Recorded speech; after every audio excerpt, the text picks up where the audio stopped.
सदाशिवसमारम्भां शङ्कराचार्यमध्यमाम् अस्मदाचार्यपर्यन्तां वन्दे गुरुपरम्पराम्। श्रुतिस्मृतिपुराणानाम् आलयं करुणालयं नमामि भगवत्पादशङ्करं लोकशङ्करम्। शङ्करं शङ्कराचार्यं केशवं बादरायणं सूत्रभाष्यकृतौ वन्दे भगवन्तौ पुनः पुनः। ईश्वरो गुरुरात्मेति मूर्तिभेदविभागिने व्योमवद्व्याप्तदेहाय दक्षिणामूर्तये नमः। दक्षिणामूर्तये नमः। ॐ सहनाववतु सहनौ भुनक्तु सह वीर्यङ्करवावहै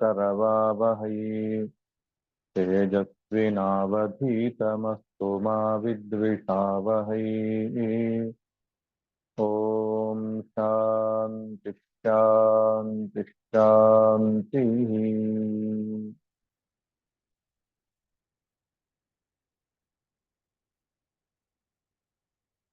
ಹರಿ ಓಂ. ಕಠೋಪನಿಷತ್ತಿನ 2ನೇ ಅಧ್ಯಾಯದ 2ನೇ ವಲ್ಲಿಯನ್ನ ಹಿಂದಿನ ತರಗತಿಯಲ್ಲಿ ನಾವು ಯಥಾಶಕ್ತಿ ಚಿಂತನೆ ಮಾಡಿದ್ದೆವು. ಒಮ್ಮೆ ಅದನ್ನ ಪಕ್ಷಿ ನೋಟವನ್ನ ಸಾರಾಂಶವನ್ನ ನೋಡ್ತಾ ಮುಂದಿನ ಅಧ್ಯಾಯಕ್ಕೆ ಪ್ರವೇಶನ ಮಾಡೋಣ. 2ನೇ ವಲ್ಲಿಯ ಆರಂಭದಲ್ಲಿ ಪುರದಲ್ಲಿ ಸ್ಥಿತನಾಗಿರತಕ್ಕಂತಹ ವ್ಯಷ್ಟಿ ಶರೀರದಲ್ಲಿ ಸಾಕ್ಷಿ ಸ್ವರೂಪದಿಂದ ಇರುವಂತಹ ಪರಮಾತ್ಮನನ್ನು ವರ್ಣನೆ ಮಾಡಿದೆ.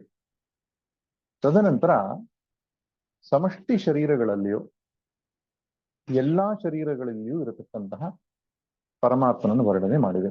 ವ್ಯಷ್ಟಿ ಹಾಗೂ ಸಮಷ್ಟಿ ಉಪಾಧಿ ದೃಷ್ಟಿಯಿಂದ ಪರಮಾತ್ಮ ಸ್ವರೂಪದ ವರ್ಣನೆ ಆರಂಭದ 2 ಮಂತ್ರಗಳಲ್ಲಿ ಅದು ಮಾಡಿದೆ. ತದನಂತರ ಆತ್ಮನನ್ನ ಗುರುತಿಸುವುದಕ್ಕೆ ಉಪಾಯವಾಗಿ ಆತ್ಮನ ಕಾರ್ಯವಾದಂತಹ ಪ್ರಾಣದ ಲಕ್ಷಣವನ್ನ ಹಿಡಿದುಕೊಂಡು ಆತ್ಮನ ಅಸ್ತಿತ್ವವನ್ನ ಪ್ರತಿಪಾದನೆ ಮಾಡಿದೆ. ಊರ್ಧ್ವಂ ಪ್ರಾಣಮುನ್ನಯತಿ ಅಪಾನಂ ಪ್ರತ್ಯಗಸ್ಯತಿ ಮುಂತಾದ ಮಂತ್ರಗಳಿಂದ, ಹಾಗೂ ಈ ಶರೀರವನ್ನ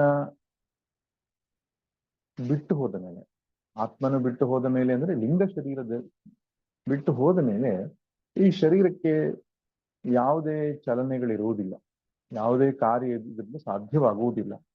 ಹೀಗಿರುವುದರಿಂದಲೂ ಶರೀರಕ್ಕೆ ಹೊರತಾದಂತಹ ಆತ್ಮನ ಅಸ್ತಿತ್ವವನ್ನ ಒಪ್ಪಿಕೊಳ್ಳಬಹುದು ಎಂಬುದಾಗಿ ಶಕ್ತಿ ಪ್ರತಿಪಾದನೆ ಮಾಡುತ್ತೆ. ಇಷ್ಟಾದ ಮೇಲೆ 3, 4, 5 ಮಂತ್ರಗಳಲ್ಲಿ ಆತ್ಮನನ್ನ ಕಂಡುಕೊಳ್ಳುವುದಕ್ಕೆ ಉಪಾಯವನ್ನ ಅದು ತಿಳಿಸಿಕೊಡುತ್ತೆ. ವಿಶೇಷವಾಗಿ ಶರೀರದಲ್ಲಿ ನಡೆಯುವಂತಹ ಪ್ರಾಣಾಪಾನದ ಕಾರ್ಯಗಳನ್ನ ಮನಸ್ಸಲ್ಲಿಟ್ಟುಕೊಂಡು ಆತ್ಮದ ಅಸ್ತಿತ್ವವನ್ನು ಪ್ರತಿಪಾದನೆ ಮಾಡಿದೆ. 6ನೇ ಮಂತ್ರದಲ್ಲಿ ಒಂದು ಪ್ರತಿಜ್ಞೆಯನ್ನು ಮಾಡುತ್ತೆ. ಹಂತತ ಇದಂ ಪ್ರವಕ್ಷ್ಯಾಮಿ. ಸನಾತನವಾದ ಬ್ರಹ್ಮವನ್ನ ತಿಳಿಸಿಕೊಡುತ್ತೇನೆ. ಹಾಗೆ ಅಜ್ಞಾನಿಯಾದ ಜೀವ ಶರೀರವನ್ನು ಬಿಟ್ಟ ಮೇಲೆ ಅವನ ಗತಿ ಏನಾಗುತ್ತೆ ಅಂತ, ಅಜ್ಞಾನಿ ಸತ್ತ ಮೇಲೆ ಏನಾಗುತ್ತೆ, ಜ್ಞಾನಿ ಸ್ವರೂಪವಾದಂತಹ ಆತ್ಮ ಅಥವಾ ಬ್ರಹ್ಮ ಅದು ಹೇಗಿರುತ್ತೆ, ಈ ಎರಡನ್ನು ತಿಳಿಸಿಕೊಡುವ ಪ್ರತಿಜ್ಞೆಯನ್ನು ಮಾಡಿದ ಮೇಲೆ ಮೊದಲನೇದಾಗಿ ಅಜ್ಞಾನಿ ಜೀವ ಶರೀರ ಬಿಟ್ಟ ಮೇಲೆ ಏನಾಗುತ್ತೆ ಎನ್ನುವುದನ್ನ ಹೇಳುತ್ತೆ. ಯಥಾ ಕರ್ಮ ಯಥಾಶ್ರುತಂ ಯೋನಿಮನ್ಯೇ ಪ್ರಪದ್ಯಂತೆ ಸ್ಥಾಣುಮನ್ಯೇ ಪ್ರಪದ್ಯಂತೆ ಅಂತ. ಕೆಲವರು ಶರೀರವನ್ನು ಪಡ್ಕೊಳ್ತಾರೆ, ಕೆಲವರು ಸ್ಥಾವರಾದಿ ಶರೀರಗಳನ್ನ ಅಂದ್ರೆ ವೃಕ್ಷ ಮುಂತಾದ ಶರೀರವನ್ನು ಪಡ್ಕೊಳ್ತಾರೆ. ಅವರ ಕರ್ಮ ಮತ್ತು ಶ್ರುತ ಅಂದ್ರೆ ಉಪಾಸನೆಗೆ ಅನುಸಾರವಾಗಿ ಜನ್ಮ ಅನ್ನೋದು ಉಂಟಾಗುತ್ತೆ ಅಜ್ಞಾನಿ ಜೀವರುಗಳಿಗೆ ಅಂತ ಹೇಳಿ ಆದ ಮೇಲೆ ಮೊದಲನೆಯ ಪ್ರತಿಜ್ಞೆ ಆಗಿತ್ತು, ಗುಹ್ಯಂ ಬ್ರಹ್ಮ ಸನಾತನಂ. ರಹಸ್ಯವಾದ ಸನಾತನ ಬ್ರಹ್ಮವನ್ನು ತಿಳಿಸಿಕೊಡ್ತೇನೆ ಎನ್ನುವ ಪ್ರತಿಜ್ಞೆಗೆ ಅನುಸಾರವಾಗಿ 8ನೇ ಮಂತ್ರದಿಂದ ಆರಂಭ ಮಾಡಿ 15ನೇ ಮಂತ್ರದ ತನಕವೂ ಕೂಡ ಬ್ರಹ್ಮ ಸ್ವರೂಪವನ್ನ ಬೇರೆ ಬೇರೆ ದೃಷ್ಟಾಂತಗಳಿಂದ ತಿಳಿಸಿಕೊಡುವುದು ಕಾಣುತ್ತೆ. 8ನೇ ಮಂತ್ರದಲ್ಲಿ ಅವಸ್ಥಾತ್ರಯ ಸಾಕ್ಷಿಯಾಗಿ ಆತ್ಮನನ್ನು ತಿಳಿಸಿಕೊಡುತ್ತೆ. 9, 10 ಮತ್ತು 11ನೇ ಮಂತ್ರಗಳಲ್ಲಿ ಅಗ್ನಿ ದೃಷ್ಟಾಂತ, ವಾಯು ದೃಷ್ಟಾಂತ ಮತ್ತು ಸೂರ್ಯ ದೃಷ್ಟಾಂತಗಳಿಂದ ಏಕನಾದ ಆತ್ಮನು ಉಪಾಧಿಗಳಲ್ಲಿ ಅನೇಕವಾಗಿ ತೋರುತ್ತಾನೆ. ಅನೇಕವಾಗಿ ತೋರುವಂಥದ್ದು ಆತ್ಮನ ಯಥಾರ್ಥ ಸ್ವರೂಪವಲ್ಲ, ಅದು ತೋರಿಕೆ. ಆತ್ಮನು ಒಬ್ಬನೇ ಇದ್ದಾನೆ, ಎರಡಾಗಿ ತೋರುತ್ತಿದ್ದಾನೆ ಅಥವಾ ಅನೇಕವಾಗಿ ತೋರುತ್ತಿದ್ದಾನೆ ಎಂಬಂತಹ ವಿಷಯವನ್ನು ಪ್ರತಿಪಾದನೆ ಮಾಡಿ 11ನೇ ಮಂತ್ರದಲ್ಲಿ ಆ ಆತ್ಮನಿಗೆ ತೋರಿಕೆಯ ಯಾವ ದೋಷಗಳು ಅಂಟುವುದಿಲ್ಲ. ಸೂರ್ಯೋ ಯಥಾ ಸರ್ವ ಲೋಕಸ್ಯ ಚಕ್ಷುಃ ನ ಲಿಪ್ಯತೆ ಲೋಕ ದುಃಖೇನ ವಾಕ್ಯ. ಸೂರ್ಯ ಪ್ರಕಾಶಕ್ಕೆ ಎಲ್ಲದರೊಡನೆ ಸಂಪರ್ಕ ಇದ್ದಾಗಲೂ ಅದು ಯಾವ ದೋಷಗಳಿಂದಲೂ ಅಂಟಲ್ಪಡುವುದಿಲ್ಲವೋ ಹಾಗೆ ಈ ಆತ್ಮನು ದೇಹ, ಮನಸ್ಸು, ಬುದ್ಧಿ ಈ ಎಲ್ಲದರ ಸಂಪರ್ಕ ಅನ್ನೋದಿದೆ. ಯಾಕಂದ್ರೆ ಆತ್ಮನಲ್ಲಿಯೇ ಈ ಜಗತ್ತು ಆಶ್ರಿತವಾಗಿದೆ. ಆತ್ಮನೇ ಜಗತ್ತಾಗಿ ತೋರಿಕೊಳ್ತಾ ಇದ್ದಾನೆ. ಹೀಗಿರುವುದರಿಂದ ಅದರ ಸಂಬಂಧ ಅನ್ನುವಂಥದ್ದು ಇದ್ದ ಹಾಗೆ ಕಾಣಿಸುತ್ತೆ ನಮಗೆ. ಆದ್ರಿಂದ ಜಗತ್ತಿನ ದೋಷಗಳು ಆತ್ಮನಿಗೆ ಅಂಟುವುದಿಲ್ವೇ? ಪಾಪಿಯು ಮಾಡುವ ಪಾಪದ ಯೋಚನೆ ಆತ್ಮನಿಗೆ ಅಂಟುವುದಿಲ್ವೇ ಕೇಳಿದ್ರೆ ಇಲ್ಲ ಅಂತ. ಯಾಕೆ ಅಂದ್ರೆ ಬಾಹ್ಯ ಲೋಕ ದುಃಖೇನ ಬಾಹ್ಯ, ಈ ಪ್ರಪಂಚದ ದುಃಖ ಮತ್ತು ದೋಷಗಳಿಂದ ಅವನು ಅತೀತನಾಗಿದ್ದಾನೆ, ಪಾರಮಾರ್ಥಿಕನಾಗಿದ್ದಾನೆ. ಅದಕ್ಕೂ ಅವನಿಗೂ ನಿಜವಾಗಿ ಯಾವ ಸಂಪರ್ಕ ಇಲ್ಲ, ಯಾವ ಸಂಬಂಧ ಇಲ್ಲ. ಒಂದು ಪ್ರಾತಿಭಾಸಿಕವಾದದ್ದು, ಇನ್ನೊಂದು ಪಾರಮಾರ್ಥಿಕವಾದದ್ದು. ಒಂದು ಕನಸು ಇದ್ದ ಹಾಗೆ, ಒಂದು ಎಚ್ಚರ ಇದ್ದ ಹಾಗೆ. ಆ ಕಾರಣದಿಂದ ಜಗತ್ತಿನ ದೋಷ ಅನ್ನೋದು ಆತ್ಮನಿಗೆ ಅಂಟುವುದಿಲ್ಲ. ಅದರೊಟ್ಟಿಗೆ ಏಕಸ್ತಥಾ ಸರ್ವಭೂತಾಂತರಾತ್ಮ ಎನ್ನುವ ವಾಕ್ಯ 3 ಮಂತ್ರಗಳಲ್ಲಿಯೂ ಕೂಡ ಅನುಸ್ಯೂತವಾಗಿ ಬಂದಿದೆ. ಸರ್ವಭೂತಾಂತರಾತ್ಮ ಏಕಃ, ಇದು ಐಕ್ಯವನ್ನು ಪ್ರತಿಪಾದನೆ ಮಾಡುವಂತಹ ವಾಕ್ಯವಾಗಿದೆ ಎಂದು ಮನಸ್ಸಲ್ಲಿ ಇಟ್ಕೊಳ್ಬೇಕು. ಎಷ್ಟೋ ಸಲ ನಾವು 4 ಮಹಾವಾಕ್ಯ ಅಂತ ತಿಳ್ಕೊಳ್ತೇವಲ್ಲ, ಈ ಪ್ರತಿಯೊಂದು ಮಂತ್ರಗಳಲ್ಲಿಯೂ ಮಹಾವಾಕ್ಯ ಇದೆ. ಜೀವಬ್ರಹ್ಮ ಏಕತ್ವವನ್ನ ಪ್ರತಿಪಾದನೆ ಮಾಡಿದೆ. ಇನ್ನು ಮುಂದಿನ 12 ಮತ್ತು 13 ಈ 2 ಮಂತ್ರಗಳು ಕೂಡ ಅತ್ಯಂತ ಮುಖ್ಯವಾದಂತಹ ಮಂತ್ರ, ಪೂರ್ಣವಾದಂತಹ ಉಪದೇಶವನ್ನ ನೀಡುತ್ತಾ ಇದೆ. ಬ್ರಹ್ಮ ಸ್ವರೂಪವನ್ನ ತಿಳಿಸಿಕೊಡ್ತಾ, ಜೀವಬ್ರಹ್ಮ ಏಕತ್ವವನ್ನ ತಿಳಿಸಿಕೊಡ್ತಾ, ಕೊನೆಗೆ ಅದರ ಫಲವನ್ನು ಕೂಡ ತಿಳಿಸಿಕೊಡುವಂತಹ ಅಪೂರ್ವವಾದಂತಹ ಮಂತ್ರಗಳು. ಅದರಲ್ಲಿ ವಿಶೇಷವಾಗಿ ಆತ್ಮಜ್ಞಾನದ ಫಲವಾದ ಶಾಂತಿ ಮತ್ತು ಸುಖ ಇದೆರಡನ್ನ ಸ್ಪಷ್ಟವಾಗಿ ಹೇಳುತ್ತೆ. ತೇಷಾಂ ಸುಖಂ ಶಾಶ್ವತಂ ನೇತರೇಷಾಂ. ಹೀಗೆ ಇವೆರಡು ನೆನಪಿಡ್ಲೇಬೇಕಾದಂತಹ, ಆವಾಗ ಸ್ಮರಿಸಿಕೊಳ್ಳಬೇಕಾದಂತಹ ಮಂತ್ರಗಳು. ಇನ್ನು 14ನೇ ಮಂತ್ರ ಮತ್ತು 15ನೇ ಮಂತ್ರಗಳಲ್ಲಿ ಬ್ರಹ್ಮದ ಪ್ರಕಾಶತ್ವವನ್ನ, ಬ್ರಹ್ಮವನ್ನ ಅರಿಯುವಿಕೆಯ ಬಗ್ಗೆ ಮಾಡಿದಂತಹ ಪ್ರಶ್ನೆಗೆ ಉತ್ತರ ರೂಪದಲ್ಲಿ ಅವನು ಸ್ವಜ್ಞಪ್ತಿ ಸ್ವರೂಪನು ಅಂತ, ಸ್ವಪ್ರಕಾಶ ಸ್ವರೂಪನು ಎಂಬುದಾಗಿ ಅಪ್ರಮೇಯ ಸ್ವಪ್ರಕಾಶ ಮನೋವಾಚ ಮಗೋಚರ ಅಂತ ಲಲಿತಾ ಸಹಸ್ರನಾಮದಲ್ಲಿ ಇನ್ನೊಂದು ವಾಕ್ಯ ಬರ್ತದೋ ಅದೇ ಪ್ರಕಾರವಾಗಿ ಪರಮಾತ್ಮನನ್ನ ಅರಿಯುವುದಕ್ಕೆ ಬೇರೆ ಯಾವುದರ ಉಪಕರಣಗಳಿಂದ ಸಾಧ್ಯವಾಗುವುದಿಲ್ಲ. ಅದು ಸ್ವಪ್ರಕಾಶ ಸ್ವರೂಪವಾಗಿದೆ ಎಂಬುದಾಗಿ ಗುರುಶಾಸ್ತ್ರೋಪದೇಶದಿಂದ ನಿಶ್ಚಯ ಮಾಡಬೇಕಾದದ್ದೇ ಹೊರತು ಯಾವುದೇ ಪ್ರಮಾಣಗಳಿಂದ ಅರಿಯುವಂಥದ್ದು ಅಲ್ಲ ಎಂಬುದಾಗಿ ಅದು ತಿಳಿಸಿಕೊಡುತ್ತೆ. ತಮೇವ ಭಾಂತಮನುಭಾತಿ ಸತ್ವಂ ಸಸ್ಯ ಭಾಷಾ ಸರ್ವಮಿದಂ ವಿಭಾತಿ. ಅದರ ಬೆಳಕಿನಲ್ಲಿಯೇ ಪ್ರಪಂಚದ ಎಲ್ಲವೂ ನಮಗೆ ಅರಿಯಲ್ಪಡ್ತಾ ಇದೆ. ಪ್ರಪಂಚದ ಸೂರ್ಯಚಂದ್ರಾದಿಗಳ ಬೆಳಕು ಕೂಡ ಆತ್ಮನ ಅರಿವಿನಿಂದಲೇ ಅರಿಯಲ್ಪಡ್ತಾ ಇರೋದರಿಂದ ಆತ್ಮನನ್ನ ಬೆಳಗುವುದಕ್ಕೆ ಯಾವುದರಿಂದಲೂ ಸಾಧ್ಯ ಇಲ್ಲ, ಬೆಳಗುವ ಅವಶ್ಯಕತೆಯೂ ಇಲ್ಲ. ಯಾಕಂದ್ರೆ ಎಲ್ಲ ಬೆಳಕುಗಳಿಗೂ ಮೂಲ ಬೆಳಕು ಜ್ಯೋತಿಷಾಮಪಿ ತಜ್ಜ್ಯೋತಿ ಎಂಬುದಾಗಿ ಕೃಷ್ಣ ಗೀತೆಯಲ್ಲಿ ಕಳೆದಿದ್ದ. ಹೀಗೆ ಆನಂದವನ್ನ, ಪರಮ ಸುಖವನ್ನ ತಿಳಿದುಕೊಳ್ಳುವುದು ಹೇಗೆ ಎಂಬ ಪ್ರಶ್ನೆಗೆ ಉತ್ತರವಾಗಿ ಅದು ಅನುಭವ ಸ್ವರೂಪವಾಗಿಯೇ ಇರುವುದರಿಂದ ತಾನು ಹಾಗಿದ್ದೇನೆ ಎಂಬುದಾಗಿ ಕಂಡುಕೊಳ್ಳಬೇಕು ಎಂಬುದಾಗಿ ಶ್ರುತಿ ಉತ್ತರವನ್ನು ಕೊಟ್ಟಿದ್ದು ಕಾಣಿಸ್ತದೆ. ಇಷ್ಟು ಸಂಕ್ಷಿಪ್ತವಾಗಿ ನಾವು ಹಿಂದಿನ ವಲ್ಲಿಯ ಪರಾಮರ್ಶೆಯನ್ನು ಮಾಡಿದೆವು. ಇನ್ನು ಕೊನೆಯ ವಲ್ಲಿ, ಕಠೋಪನಿಷತ್ತಿನ ಅಂತಿಮ ವಲ್ಲಿ, 2ನೇ ಅಧ್ಯಾಯದ 3ನೇ ವಲ್ಲಿಗೆ ನಾವು ಪ್ರವೇಶ ಮಾಡ್ತಾ ಇದ್ದೇವೆ. ಇದರಲ್ಲಿ ಒಟ್ಟು 18 ಮಂತ್ರಗಳಿವೆ. 19ನೇ ಮಂತ್ರ ಶಾಂತಿ ಮಂತ್ರ, ಸಹನಾವವತು. ಸಾಮಾನ್ಯವಾಗಿ ಶಾಂತಿ ಮಂತ್ರದ ವ್ಯಾಖ್ಯಾನವನ್ನ ಆರಂಭದಲ್ಲಿಯೂ ಮಾಡುವುದುಂಟು. ಇದರಲ್ಲಿ ಅವರು ಕೊನೆಯಲ್ಲಿ ಮಾಡಿದ್ದಾರೆ. ಶಂಕರ ಭಗವತ್ಪಾದರ ಭಾಷ್ಯ ಅನ್ನೋದು ಸಹನಾವವತು ಎಂಬ ಮಂತ್ರಕ್ಕೆ ಆರಂಭದಲ್ಲಿ ಇಲ್ಲ, ಕೊನೆಯಲ್ಲಿ ಇದೆ.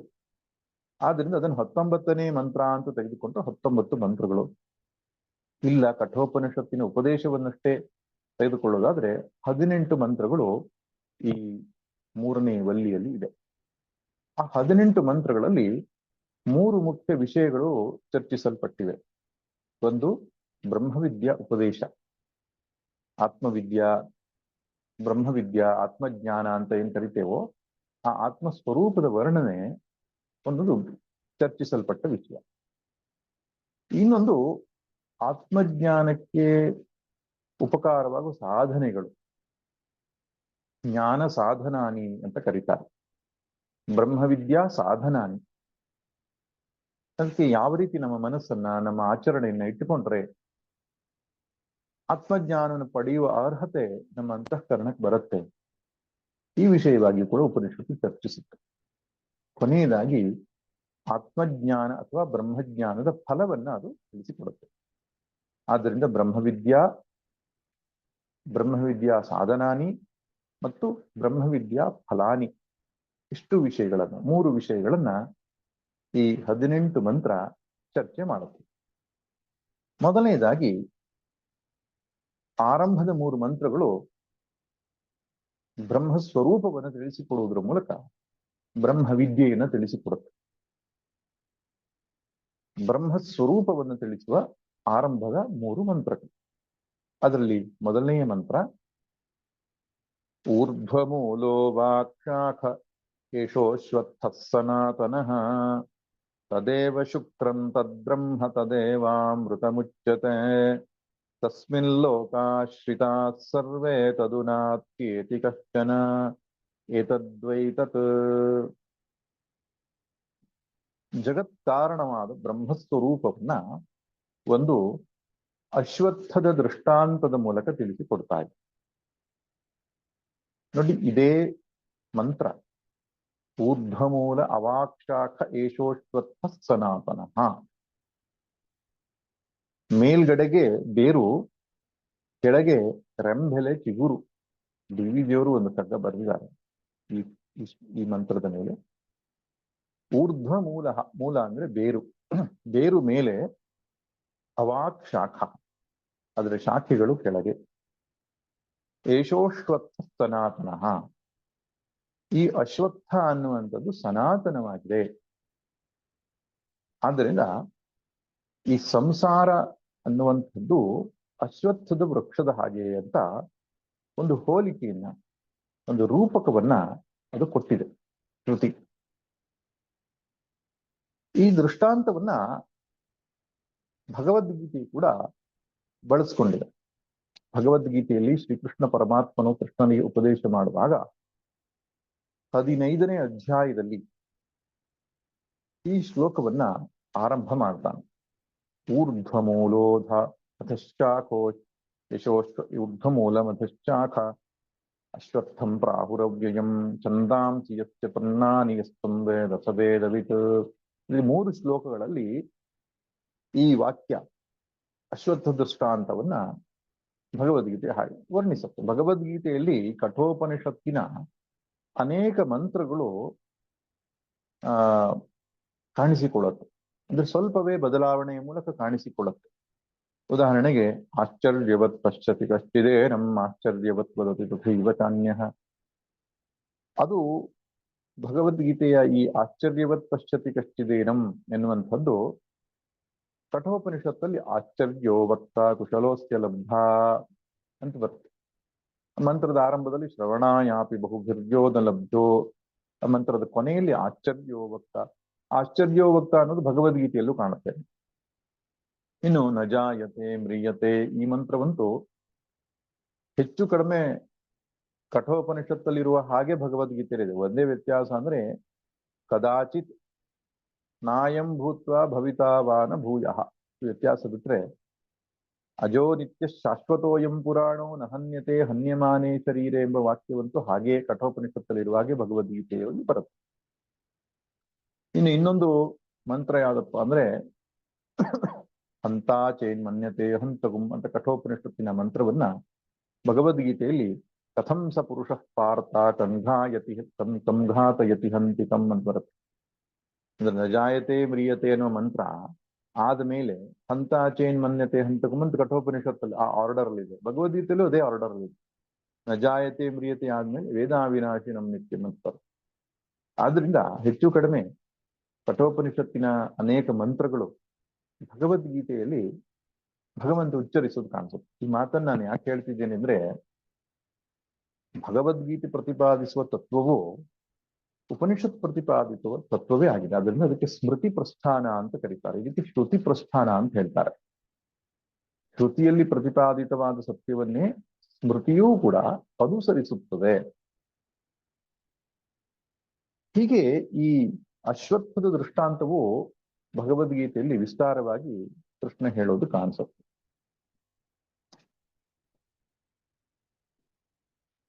ಈ ಅಶ್ವತ್ಥ ದೃಷ್ಟಾಂತ ಅನ್ನುವಂಥದ್ದು ಯಾಕೆ ಕೊಟ್ಟನು ಭಗವಂತ, ಅಥವಾ ಶ್ರುತಿ ಯಾಕೆ ಕೊಡ್ತು? ಸಮೂಲ ಸಂಸಾರವನ್ನ ವರ್ಣಿಸುವಾಗ, ಮೂಲ ಸಹಿತವಾದ ಸಂಸಾರವನ್ನ ವರ್ಣಿಸುವಾಗ ಮೂಲ ಸಹಿತವಾದ ಅಶ್ವತ್ಥವನ್ನ ದೃಷ್ಟಾಂತಕ್ಕೆ ತೆಗೆದುಕೊಂಡು ನೋಡಿ. ಭಗವದ್ಗೀತೆಯ 10ನೇ ಅಧ್ಯಾಯದಲ್ಲಿ ವಿಭೂತಿ ಯೋಗದ ಸಂದರ್ಭದಲ್ಲಿ ಕೃಷ್ಣ ಅಶ್ವತ್ಥ ಸರ್ವವೃಕ್ಷಾಣಾಂ ಅಂತ ಹೇಳ್ತಾನೆ. ಎಲ್ಲ ವೃಕ್ಷಗಳಲ್ಲಿಯೂ ನಾನು ಅಶ್ವತ್ಥ ಅಂತ ಹೇಳ್ತಾನೆ. ಅಲ್ಲಿ ಅದಕ್ಕೆ ಅಧಿದೈವಿಕವಾದಂತಹ ಅರ್ಥವನ್ನ ನಾವು ಮಾಡ್ಬೇಕಾಗ್ತದೆ. ಬೆಟ್ಟಗಳಲ್ಲಿ ನಾನು ಹಿಮಾಲಯ, ನದಿಗಳಲ್ಲಿ ನಾನು ಗಂಗೆ ಅಂತ ಹೇಳುವ ಹಾಗೆ ವೃಕ್ಷಗಳಲ್ಲಿ ನಾನು ಅಶ್ವತ್ಥ ಎಂಬುದಾಗಿ ಹೇಳ್ತೀನಿ. ಇದು ವಿಭೂತಿಯ ಪ್ರಸಂಗ. ಅವನ ವಿಶೇಷವಾದಂತಹ ಸತ್ವ ಯದ್ಯದ್ ವಿಭೂತಿ ಮತ್ಸತ್ವಂ ಶ್ರೀಮದೂರ್ಜಿತಮೇವ, ಅವನ ವಿಶೇಷವಾದಂತಹ ಒಂದು ತೋರಿಕೆ ಬೇರೆ ವೃಕ್ಷಗಳಿಗಿಂತ ಜಾಸ್ತಿ ಅಶ್ವತ್ಥದಲ್ಲಿದೆ. ಅದಕ್ಕೆ ನಮ್ಮ ಸಂಪ್ರದಾಯದಲ್ಲಿ ಅಶ್ವತ್ಥ ವೃಕ್ಷವನ್ನ ಉಪನಯನ ಮಾಡುವುದು, ವಿವಾಹ ಮಾಡುವುದು ಕಾಣಿಸ್ತದೆ. ಅಶ್ವತ್ಥ ಉಪನಯನ ಆದ್ಮೇಲೆ ತುಳಸಿ ಒಟ್ಟಿಗೆ ಅದರ ವಿವಾಹ ಮಾಡುವಂತಹದ್ದು ಎಲ್ಲ ಕಾರ್ಯಕ್ರಮಗಳು ಕಾಣುತ್ತೆ.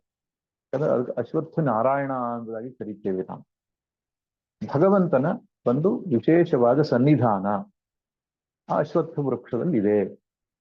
ಆದ್ದರಿಂದ ಅದನ್ನು ಅರ್ಪಿಸುವುದು, ಅದಕ್ಕೆ ಪ್ರದಕ್ಷಿಣೆ ಮಾಡುವುದು, ಈ ರೀತಿಯಾದ ಆರಾಧನೆ, ಅಶ್ವತ್ಥ ನಾರಾಯಣನ ಆರಾಧನೆ ಎನ್ನುವುದು ನಮ್ಮ ಪಾಪಕ್ಷಯವನ್ನ ಮಾಡುತ್ತೆ, ಇಷ್ಟಾರ್ಥಗಳನ್ನು ಅದು ಸಿದ್ಧಿಸುತ್ತೆ ಎನ್ನುವ ಕಾರಣಕ್ಕೆ ಸಂಪ್ರದಾಯದಲ್ಲಿ ಗಿಡಗಳಲ್ಲಿ ತುಳಸಿಯನ್ನ ಪೂಜೆ ಮಾಡುವ ಹಾಗೆ ಲಕ್ಷ್ಮೀ ಸನ್ನಿಧಾನ ಅಂತ, ನಾರಾಯಣನ ಸನ್ನಿಧಾನ ಅಂತ ಅಶ್ವತ್ಥವನ್ನ ಪೂಜಿಸಿಗೂ ಕಾಣಿಸುತ್ತೆ. ಇದು ಏನು ಅಧಿದೈವಿಕವಾದಂತಹ ದೃಷ್ಟಿ. ಈ ಯಾವುದೇ ಒಂದು ಸಂಗತಿಯನ್ನ ಅಧಿದೈವ ದೃಷ್ಟಿ, ಅಧಿಭೂತ ದೃಷ್ಟಿ, ಅಧಿಯಜ್ಞೀಯ, ಆಧ್ಯಾತ್ಮಿಕ ಎಂಬುದಾಗಿ ನಾವು ವೇದಗಳಲ್ಲಿ ಬೇರೆ ಬೇರೆ ಬಗೆಯಾಗಿ ಕಾಣುತ್ತೇವೆ. ಅಂದರೆ ಉಪನಿಷತ್ತಿನಲ್ಲಿ ಹಾಗೂ ಭಗವದ್ಗೀತೆಯ 15ನೇ ಅಧ್ಯಾಯದಲ್ಲಿ ಅಶ್ವತ್ಥವನ್ನು ಏನು ಹೇಳಿದ್ದಾರೆ, ಅದು ಆಧ್ಯಾತ್ಮಿಕವಾಗಿ ಅಶ್ವತ್ಥವನ್ನು ವರ್ಣಿಸಿರೋದು. ಆದ್ದರಿಂದ ಅಶ್ವತ್ಥ ವೃಕ್ಷವನ್ನ ಪೂಜೆ ಮಾಡುವಂಥದ್ದು, ಅದರಿಂದ ನಮಗೆ ಶ್ರೇಯಸ್ಸಾಗುವುದು ಒಂದು ರೀತಿ ಆದ್ರೆ, ಇಲ್ಲಿ ಹೇಳಿರತಕ್ಕಂತಹ ಅಶ್ವತ್ಥ ಅನ್ನೋದು ಆ ರೀತಿಯಾದಂತಹದ್ದು ಒಂದಲ್ಲ. ಇದು ಆಧ್ಯಾತ್ಮಿಕವಾದ ಅರ್ಥವನ್ನ ತಿಳಿಸುವಂತಹ ಅಶ್ವತ್ಥ ವೃಕ್ಷ. ಬೇರೆ ವೃಕ್ಷಗಳು ಅನೇಕ ಇದ್ರೂ ಕೂಡ ನಮ್ಮಲ್ಲಿ ಅಶ್ವತ್ಥವನ್ನೇ ಆಧ್ಯಾತ್ಮಿಕದ ಸಂದರ್ಭದಲ್ಲಿ ಯಾಕೆ ಬಳಸ್ಕೊಂಡ್ರು ಅಂದ್ರೆ, ಆತ್ಮನ ಈ ಸಮೂಲ ಸಂಸಾರಕ್ಕೂ ಅಶ್ವತ್ಥ ವೃಕ್ಷಕ್ಕೂ ಅನೇಕ ಸಾಮ್ಯತೆಗಳಿವೆ ಅಂತ. ಇಲ್ಲಿ ವಿಷ್ಣು ಸಹಸ್ರನಾಮದಲ್ಲಿಯೂ ಕೂಡ ನ್ಯಗ್ರೋಧೋ ದುಂಬರೋ ಅಶ್ವತ್ಥ ಚಾಣೂರಾಂಧ್ರ ನಿಷೂಧನ ಅಂತ ಬರ್ತದೆ. ಅಶ್ವತ್ಥ ಏನು ಔದುಂಬರ, ಅಶ್ವತ್ಥ ಮತ್ತು ಆಲ. ನ್ಯಗ್ರೋಧ ಅಂದ್ರೆ ಆಲದ ವೃಕ್ಷ. ಈ ಆಲ, ಅಶ್ವತ್ಥ ಮತ್ತು ಔದುಂಬರ ಇದು ಮೂರನ್ನ ಶ್ರೇಷ್ಠ ವೃಕ್ಷಗಳು ಅಂತ ನಮ್ಮ ಪರಂಪರೆಯಲ್ಲಿ ಪೂಜಿಸುವುದು ಕಾಣಿಸುತ್ತೆ. ದಕ್ಷಿಣಾಮೂರ್ತಿಯನ್ನು ವರ್ಣಿಸುವಾಗ ವಟವಿಟಪಿ ಸಮೀಪೆ ಭೂಮಿ ಭಾಗೆ ನಿಷಣ್ಣಂ ಅಂತ, ಅಂದ್ರೆ ಭೂಮಿ ಭಾಗದಲ್ಲಿ ಕೂತ್ಕೊಂಡಿದ್ದಾನೆ ವಟವೃಕ್ಷದ ಕೆಳಗೆ ಅಂತ. ಅಲ್ಲಿ ವಟವು ಕೂಡ ಆಧ್ಯಾತ್ಮಿಕ ಅರ್ಥ ಹೇಳುತ್ತೆ. ಅಲ್ಲಿ ಯಾವುದೇ ಅಧಿದೈವಿಕವಾದ ಅರ್ಥ ಅಲ್ಲ. ಯಾಕೆಂದ್ರೆ ಆ ವಟವೃಕ್ಷ ಅನ್ನೋದು ಸಂಸಾರ ವೃಕ್ಷವನ್ನ ಪ್ರತಿನಿಧಿಸುತ್ತೆ. ಅದು ಸಂಸಾರ ವೃಕ್ಷದ ಮೂಲದಲ್ಲಿ ಭಗವಂತ ಕುಳಿತಿದ್ದಾನೆ ಎಂಬುದು ಅದಕ್ಕೆ ತಾತ್ಪರ್ಯ.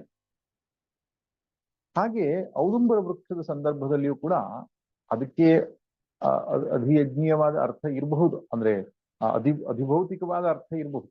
ಈ ಆಯುರ್ವೇದ ಮುಂತಾದ ಶಾಸ್ತ್ರಗಳಲ್ಲಿ ಔದುಂಬರದ ಶ್ರೇಷ್ಠತೆಯನ್ನ, ಅದರಿಂದ ಆಗ್ತಕ್ಕಂಥ ಪ್ರಯೋಜನಗಳನ್ನು ಹೇಳಿದ್ದಾನೆ.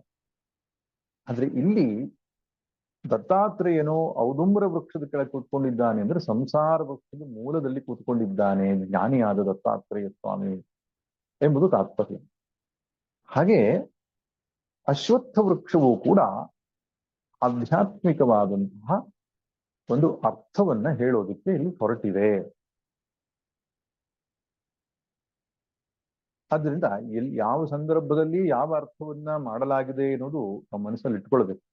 ಯಾಕಂದ್ರೆ ಈ ಸಂದರ್ಭದಲ್ಲಿ ಅಶ್ವತ್ಥ ಎನ್ನುವ ಶಬ್ದಕ್ಕೆ ಶೋಪಿನ ಸ್ಥಾತ ಇತಿ ಅಶ್ವತ್ಥ ಅಂತ ವ್ಯುತ್ಪತ್ತಿ.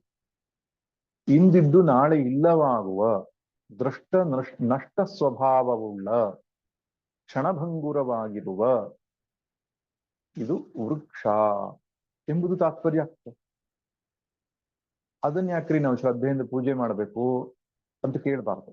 ಯಾಕಂದ್ರೆ ಇಲ್ಲಿ ಹೇಳಿರು ವೃಕ್ಷ ಸಂಸಾರ ವೃಕ್ಷಕ್ಕೆ ದೃಷ್ಟಾಂತವಾಗಿ ತೆಗೆದುಕೊಂಡಿತ್ತು. ಆದ್ದರಿಂದ ಈ ವ್ಯುತ್ಪತ್ತಿ.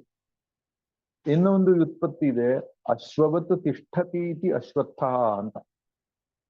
ಅಶ್ವದ ಹಾಗೆ ನಿಂತುಕೊಂಡಿದೆ, ಆದ್ದರಿಂದ ಅಶ್ವತ್ಥ. ಇದು ನನಗೆ ತುಂಬಾ ಹೊಸ್ತು. ವೃಂದಾವನದ ಸ್ವಾಮಿ ಅಖಂಡಾನಂದ ಸರಸ್ವತಿ ಮಹಾರಾಜರು ಈ ಒಂದು ವ್ಯುತ್ಪತ್ತಿಯನ್ನು ಹೇಳ್ತಾರೆ. ಬಹಳ ಇಂಟ್ರೆಸ್ಟಿಂಗ್ ಅದು. ಅಶ್ವವತ್ ತಿಷ್ಠತಿ ಅಂತ ಯಾಕೆ ಅಂತ ಕೇಳಿದ್ರೆ, ಅಶ್ವ ಅಂದ್ರೆ ಕುದುರೆ ವಿಶ್ರಾಂತಿಯನ್ನು ಪಡೆಯುವಾಗ ಒಂದು ಕಾಲನ್ನ ಎತ್ತುಕೊಳ್ಳುತ್ತೆ ಮೇಲಕ್ಕೆ, ಮುಂದಿನ ಒಂದು ಕಾಲನ್ನ ಮೇಲಕ್ಕೆ ಎತ್ತುಕೊಂಡು 3 ಕಾಲ ಮೇಲೆ ನಿಂತ್ಕೊಂಡ್ರೆ ಅದಕ್ಕೆ ವಿಶ್ರಾಂತಿ ಅಂತ. ಹಾಗೆ ಈ ಸೃಷ್ಟಿಯೂ ಕೂಡ 3 ಪಾದ ಅನ್ನುವಂಥದ್ದು ಊರಿದೆ ಕೆಳಗೆ, ಒಂದು ಪಾದ ಮೇಲೆತ್ತುಕೊಂಡಿದೆ ಅಂತ. ಪಾದೋಸ್ಯ ವಿಶ್ವ ಭೂತಾನಿ ತ್ರಿಪಾದಸ್ಯ ಅಮೃತಂದಿವಿ ತ್ರಿಪಾದೂರ್ಧ್ವಂ ಉದೈತ್ ಪುರುಷ, ತ್ರಿಪಾದೂರ್ಧ್ವ ಉದೈತ್ ಪುರುಷ ಅಂತ. ಈ 3 ಪಾದಗಳನ್ನ ಮೀರಿ ಪುರುಷನು ಎದ್ದು ನಿಂತಿದ್ದಾನೆ ಅಂತ ನಾವೇನ್ ಹೇಳ್ತೇವೋ ಹಾಗೆ ಜಾಗೃತ್ ಸ್ವಪ್ನ ಸುಷುಪ್ತಿ ಎನ್ನುವಂತಹ 3 ಅವಸ್ಥೆಗಳಿಗನ್ನ ಮೀರಿದ ತುರಿಯ ತತ್ವವನ್ನ ಪ್ರತಿನಿಧಿಸುತ್ತೆ. ಯಾವುದು? ಸಂಸಾರ ವೃಕ್ಷದ ದೃಷ್ಟಾಂತ ರೂಪದಲ್ಲಿರುವ ಅಶ್ವತ್ಥ. ಅದನ್ನ ಅಶ್ವವತ್ತಿಷ್ಠತಿ, ತುರಿಯ ತತ್ವವನ್ನು ಪ್ರತಿಪಾದನೆ ಮಾಡುತ್ತೆ ಎನ್ನುವ ಕಾರಣದಿಂದ ಅದು ಅಶ್ವತ್ಥ ಅನ್ನುವ ಅರ್ಥ. ಆದ್ರೆ ಶಂಕರ ಭಗವತ್ಪಾದರು ಭಗವದ್ಗೀತೆಯಲ್ಲಿ ಶೋಪಿನ ಸ್ಥಾತ ಇತಿ ಅಶ್ವತ್ಥ ಅಂತ ಬರೆದಿದ್ದಾರೆ. ಇಂದಿದ್ದು ನಾಳೆ ಇಲ್ಲ ಆಗುವ, ಒಂದೇ ತೆರನಾಗಿ ಇಲ್ಲದಿರುವ ಸ್ವಭಾವ ಉಳ್ಳದ್ದಾದ್ರಿಂದ ಅದಕ್ಕೆ ಅಶ್ವತ್ಥ. ಯಾವುದು? ಸಂಸಾರ ವೃಕ್ಷ. ಏನಿದು ಸಂಸಾರ ವೃಕ್ಷ ಅಂದ್ರೆ, ಇಡೀ ಸೃಷ್ಟಿ ಒಂದು ಸಂಸಾರ, ಅನೇಕ ಸಂಸಾರಗಳ ಒಂದು ಗುಂಪು ಇದು ಸೃಷ್ಟಿ ಅಂದ್ರೆ. ಒಬ್ಬನ ಪ್ರಾರಬ್ಧ, ಇನ್ನೊಬ್ಬನ ಪ್ರಾರಬ್ಧ, ಹೀಗೆ ಅನೇಕ ಜನರ ಪ್ರಾರಬ್ಧಗಳಿಂದ ಈ ಸೃಷ್ಟಿ ಉಂಟಾಗಿದೆ. ಪ್ರಾರಬ್ಧದ ಸುಖ ದುಃಖ ಫಲವನ್ನ ಭೋಗಿಸುವುದಕ್ಕಾಗಿ ಇರುವ ಈ ಸೃಷ್ಟಿ ಪ್ರಾರಬ್ಧವನ್ನ ಒಳಗೊಂಡ ಜೀವಿ ಸಹಿತವಾಗಿ ಈ ಸಮಷ್ಟಿ ಸೃಷ್ಟಿಗೆ ಒಂದು ಸಂಸಾರ. ಈ ಸಮಷ್ಟಿ ಸೃಷ್ಟಿಯ ಮೂಲ ಆಧಾರ ಯಾವುದಪ್ಪ ಅಂತ ಹೇಳಿದ್ರೆ ಪರಮಾತ್ಮ. ಅವನು ಬೇರಿನ ಹಾಗೆ ಇರ್ತಾನೆ. ಈ ಸೃಷ್ಟಿ ಎನ್ನುವಂಥದ್ದು ರೆಂಬೆ ಕೊಂಬೆಗಳಿಂದ ಅನೇಕ ಬಗೆಯಾಗಿ ಚಾಚಿಕೊಂಡು ವೃಕ್ಷಸ್ಥಾನೀಯವಾಗಿದೆ. ಆದ್ರಿಂದ ಈ ಸೃಷ್ಟಿ ಹೇಗಿದೆಯಪ್ಪ ಅಂದ್ರೆ ಉಲ್ಟಾ ಇರುವ ಒಂದು ಅಶ್ವತ್ಥ ವೃಕ್ಷದ ಹಾಗೆ. ಆಲದ ಮರ ಕೂಡ ತಕೊಳ್ಬಹುದು, ತೊಂದರೆ ಇಲ್ಲ. ಆದ್ರೆ ಇಲ್ಲಿ ಅಶ್ವತ್ಥವನ್ನು ಹೇಳಿದ್ದಾನೆ. ಒಂದು ವಿಶಾಲವಾದ ವೃಕ್ಷ ತಲೆ ಕೆಳಗಾಗಿ ಬೇರು ಮೇಲಿದ್ರೆ ಹೇಗಿರ್ತದೋ ಹಾಗಿದೆ ಅಂತ. ಆಕ್ಚುಲಿ ಮೇಲ್ಗಡೆಗೆ ಬೇರು, ಕೆಳಗಡೆಗೆ ರೆಂಬೆ ಚಿಗುರು ಅನ್ನೋದಕ್ಕೆ ಅರ್ಥವೂ ಬೇರೆ ಇದೆ. ಅಂದ್ರೆ ಸೂಕ್ಷ್ಮವಾಗಿ ಗಮನಿಸ್ಬೇಕು. ಸಮೂಲವಾದ ಸಂಸಾರ ವೃಕ್ಷವನ್ನ ಅಶ್ವತ್ಥದ ದೃಷ್ಟಾಂತದ ಮೂಲಕ ವರ್ಣಿಸಲಿಕ್ಕೆ ಶ್ರುತಿ ಹೊರಟಿದೆ. ಬೇರೆ ವೃಕ್ಷಗಳನ್ನು ತೆಗೆದುಕೊಳ್ಬಹುದಿತ್ತಲ್ಲ, ಅಶ್ವತ್ಥವೇ ಯಾಕೆ ಅಂತ ಕೇಳ್ಬೋದು. ಯಾವ ದೃಷ್ಟಾಂತವು ದಾರ್ಷ್ಟಾಂತಕ್ಕೆ ಹೆಚ್ಚು ಹೋಲಿಕೆಯನ್ನ ಪಡೆದುಕೊಳ್ಳುತ್ತೋ, ಹೆಚ್ಚು ಹೋಲಿಕೆ ಇರುತ್ತೆ, ಅದು ಹೆಚ್ಚು ಆದರ್ಶ ದೃಷ್ಟಾಂತ ಅಂತ ಅರ್ಥ. ದೃಷ್ಟಾಂತಕ್ಕೂ ದಾರ್ಷ್ಟಾಂತ ಅಂದ್ರೆ ಯಾವುದನ್ನ ನಾವು ಹೋಲಿಸ್ತಾ ಇದ್ದೇವೆ ದಾರ್ಷ್ಟಾಂತ. ದೃಷ್ಟಾಂತ ಅಂದ್ರೆ ಹೋಲಿಕೆ ಕೊಡುವಂತಹ ಒಂದು ಉಪಮಾ ಅಥವಾ ರೂಪಕ ಏನಿರ್ತದೋ ಅದು ದೃಷ್ಟಾಂತ. ಅದಕ್ಕೂ ಎರಡಕ್ಕೂ ಸಾಮ್ಯತೆ ಜಾಸ್ತಿ ಇದ್ದರೆ ಅದು ಒಳ್ಳೆ ಆದರ್ಶ ದೃಷ್ಟಾಂತ. ಬೇರೆ ವೃಕ್ಷಗಳನ್ನು ತೆಗೆದುಕೊಂಡ್ರೆ ಈ ಸಾಮ್ಯತೆಗಳು ತುಂಬಾ ಸಿಗಲ್ಲ. ತೆಂಗಿನ ಮರ, ಅಡಿಕೆ ಮರಗಳಲ್ಲಿ ಆ ಸಾಮ್ಯತೆ ಇಲ್ಲ. ಆದ್ರೆ ಅಶ್ವತ್ಥದಲ್ಲಿ ಅನೇಕ ವಿಷಯಗಳಲ್ಲಿ ಸಂಸಾರ ವೃಕ್ಷಕ್ಕೂ ಅಷ್ಟೊತ್ತು ಹೋಲಿಕೆ ಇದೆ. ಶಂಕರ ಭಗವತ್ಪಾದರು ತಮ್ಮ ಭಾಷ್ಯದಲ್ಲಿ ಸವಿಸ್ತಾರವಾಗಿ ಬರೀತಾರೆ. ಅದನ್ನ ಸಂಕ್ಷಿಪ್ತವಾಗಿ ಕೆಲವು ಅಂಶಗಳನ್ನು ನಾವು ಆರಂಭದಲ್ಲಿ ನೋಡೋಣ, ಆಮೇಲೆ ಭಾಷ್ಯವನ್ನು ಪರಾಮರ್ಶಿಸೋಣ. ಅವರು ಹೇಳ್ತಾರೆ, ಎರಡೂ ಕೂಡ ಮಹತ್ವಂ, ಎರಡರಲ್ಲಿಯೂ ದೊಡ್ಡದು ಅನ್ನುವಂಥದ್ದು ಸಾಮಾನ್ಯ ಅಂಶ. ಅಶ್ವತ್ಥವು ದೊಡ್ಡದಾಗಿರುತ್ತೆ, ಆ ಸಂಸಾರ ವೃಕ್ಷವು ದೊಡ್ಡದಾಗಿರ್ತದೆ, ವಿಶಾಲವಾಗಿರ್ತದೆ. ಎಷ್ಟೋ ಸಲ ಈ ಆಲದ ಮರಗಳು ಕೆಲವು ಜಾಗಗಳಲ್ಲಿ ಎಕರೆಗಟ್ಟಲೆ ಬೆಳೆದಿರುವಂತಹದ್ದೆಲ್ಲ ಇದೆ. ಅದನ್ನ ಅಷ್ಟು ವಿಶಾಲವಾದ ವೃಕ್ಷ ಬೇರೆ ಯಾವುದೂ ಇಲ್ಲ. ಹಾಗೆ ಬೇರೆ ವೃಕ್ಷಗಳಿಗೆ ಹೋಲಿಸಿದ್ರೆ ಅಶ್ವತ್ಥವು ಅತ್ಯಂತ ವಿಶಾಲವಾಗಿ ಬೆಳೆಯುವಂತಹ ವೃಕ್ಷ.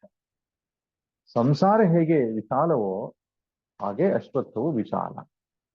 ಈ ಅರ್ಥದಲ್ಲಿ ಹೋಲಿಕೆ ಅನ್ನೋದು ಹೊಂದುತ್ತೆ. ಇನ್ನೊಂದು ಆದಿ ಅಂತರಹಿತತ್ವ. ಈ ಸಂಸಾರಕ್ಕೂ ಕೊನೆ ಮೊದಲಿಲ್ಲ. ಸ್ವಾಮಿ, ಪ್ರಳಯ ಆದ್ಮೇಲೆ ಕೊನೆಯಾಗಿ ಬಿಡ್ತದಲ್ಲ ಅಂತ ಕೇಳಿದ್ರೆ ಇಲ್ಲ, ಮತ್ತೆ ಹುಟ್ಟಿ ಬರ್ತದೆ.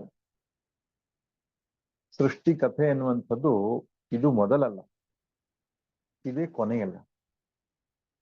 ಚಕ್ರದ ಹಾಗೆ ಪರಿವರ್ತಿತವಾಗ್ತಾ ಇದೆ ಈ ಸೃಷ್ಟಿ ಎಂಬುದಾಗಿ ನಾವು ಹೇಳ್ತೇವೆ. ಸೂರ್ಯ ಚಂದ್ರಮಸೌ ಧಾತ ಯಥಾ ಪೂರ್ವಂ ಅಕಲ್ಪಯತ್. ಸೂರ್ಯ ಚಂದ್ರರನ್ನ ಪರಮಾತ್ಮನು ಹಿಂದಿನ ಕಲ್ಪದ ಹಾಗೆ ಸೃಷ್ಟಿಸಿದನು ಅಂತ ಒಂದು ಶ್ರುತಿ ಮಂತ್ರವೇ ಬರ್ತದೆ. ಅಂದ್ರೆ ಹಿಂದಿನ ಕಲ್ಪದ ಸೃಷ್ಟಿಯನ್ನ ಕಾಪಿ ಮಾಡ್ದ ಈ ಸೃಷ್ಟಿಯಲ್ಲಿ. ಅಂದ್ರೆ ಹಿಂದೊಂದು ಸೃಷ್ಟಿ ಇತ್ತು. ಆದ್ದರಿಂದ ಆದಿಯೂ ಇಲ್ಲ, ಇದಕ್ಕೆ ಅಂತ್ಯವೂ ಇಲ್ಲ.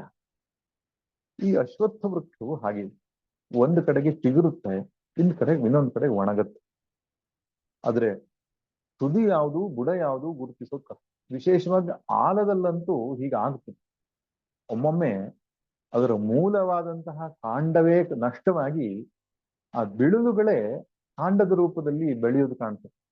ಆದ್ದರಿಂದ ಅದಕ್ಕೆ ಆದಿ ಯಾವುದು ಅಂತ್ಯ ಯಾವುದು ಅಂತ ಗೊತ್ತಾಗಲ್ಲ. ಆದಿ ಅಂತ್ಯವೂ ಇಲ್ಲ. ಒಂದು ಕಡೆಗೆ ಸತ್ತರೆ ಇನ್ನೊಂದು ಕಡೆಗೆ ಅದು ಚಿಗುರುತ್ತೆ. ಆ ಕಾರಣದಿಂದ ಸಂಸಾರ ವೃಕ್ಷಕ್ಕೂ ಹಾಗೂ ಈ ಅಶ್ವತ್ಥಕ್ಕೂ ಸಾಮ್ಯತೆ ಇದೆ. ಅವ್ಯಕ್ತಾವಸ್ಥೆಗೆ ಮತ್ತು ವ್ಯಕ್ತಾವಸ್ಥೆಗೆ ಹೋಗಿ ಬರುವಂಥದ್ದು ಅದರ ಸ್ವರೂಪವಾಗಿದೆ ಸಂಸಾರ. ನಾನ್ ಪಾಂತೋ ನ ಚಾದಿರ್ನ ಚ ಸಂಪ್ರತಿಷ್ಠಾ, ಗೀತೆ ಸ್ಪಷ್ಟವಾಗಿ ಹೇಳುತ್ತೆ. ಅಂತ ಮತ್ತು ಆದಿ ಅನ್ನೋದು ಅದಕ್ಕೆ ಇಲ್ಲ ಅಂತ. ಆದ್ದರಿಂದ ಆದಿ ಅಂತರಹಿತತ್ವ ಅನ್ನೋದು ಕಾಮನ್ ಫೀಚರ್. ಇನ್ನು ಮೂರನೇ ಸಂಗತಿ ಅನಿರ್ವಚನೀಯತ್ವ. ಇದು ಹೀಗೆ ಅಂತ ಹೇಳಲಿಕ್ಕೆ ಆಗೋದೇ ಇಲ್ಲ.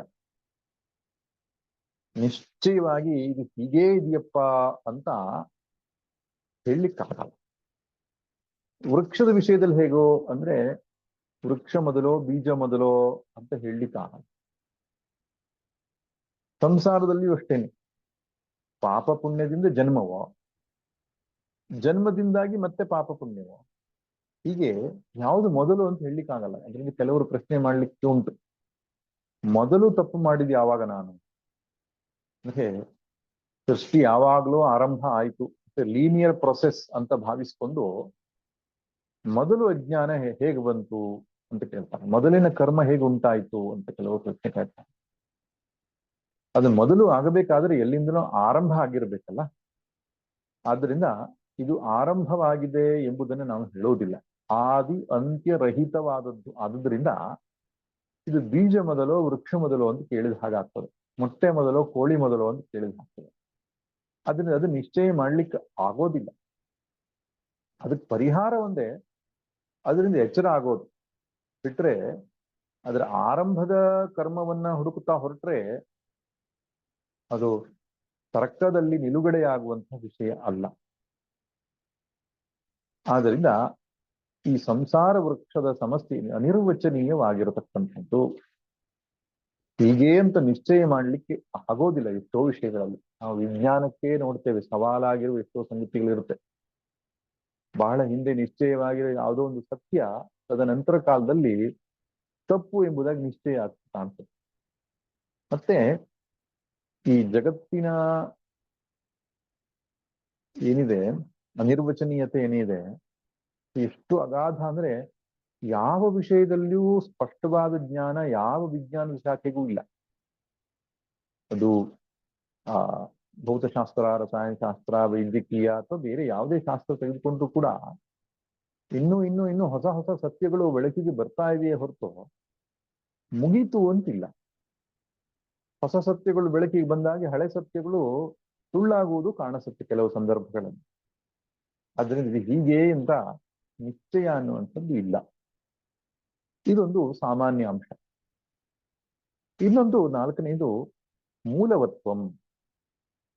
ಈ ಸಂಸಾರ ವೃಕ್ಷಕ್ಕೂ ಒಂದು ಮೂಲ ಇದೆ,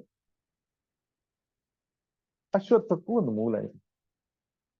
ಈ ಎರಡೂ ಮೂಲಗಳು ಕೂಡ ಅದು ಕಾಣ್ತಾ ಇಲ್ಲ. ಅದೇ ವಿಶೇಷ. ಅವ್ಯಕ್ತ ಮೂಲವತ್ವಂ ಅಂತ ಹೇಳ್ಬೋದು. ವೃಕ್ಷ ಕಾಣುತ್ತೆ, ಮೂಲ ಕಾಣಿಸೋದಿಲ್ಲ. ಆದ್ರೆ ಯಾವುದೇ ವೃಕ್ಷ ಪುಷ್ಟವಾಗಿ ಬೆಳಕೊಂಡಿದೆ ಅಂದ್ರೆ, ಪುಷ್ಟವಾಗಿದೆ ಅಂದ್ರೆ ಅದ್ರ ಮೂಲ ಅನ್ನುವಂಥದ್ದು ದೃಢವಾಗಿರ್ಬೇಕು. ಒಮ್ಮೊಮ್ಮೆ ಈ ಬೇರಿಗೆಲ್ಲ ಹುಳ ಹೊಡೆಯುವುದುಂಟು. ಬೇರಿಗೆ ಒರಳೆ ಹಿಡಿಯೋದು ಅಂತ ಹೇಳ್ತಾರೆ. ಅದು ನೋಡ್ತಾ ಇದ್ದಾಗೆ ಗಿಡ ಬಾಡ್ ಹೋಗ್ತಾ ಇರುತ್ತೆ. ಗಿಡ ಬಾಡ್ ಹೋಗ್ತಾ ಇದೆ, ನೀರು ಹಾಕಿದ್ರು ಬಾಡ್ತಾ ಇದೆ. ಯಾಕೆ ಅಂದ್ರೆ ಮೂಲದಲ್ಲಿ ಸಮಸ್ಯೆ ಆಗಿದೆ ಅಂತ.